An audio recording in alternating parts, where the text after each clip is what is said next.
কেন হলো দেখা রে তোমারে দেখলাম, যারে আমি যারে আমি যারে আমি একেবারে হারাইলাম এই জীবনে, যারে আমি একেবারে হারাইলাম।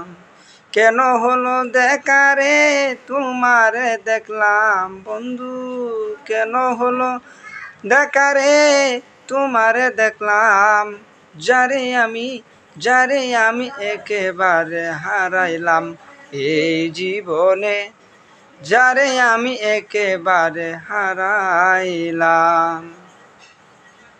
কোন মুখে দাঁড়াইয়া বলবো এই মনেরই কথা, কথা শুনে তুমি যদি পাও গো ব্যথা বন্ধু, কোন মুখে দাঁড়াইয়া বলবো।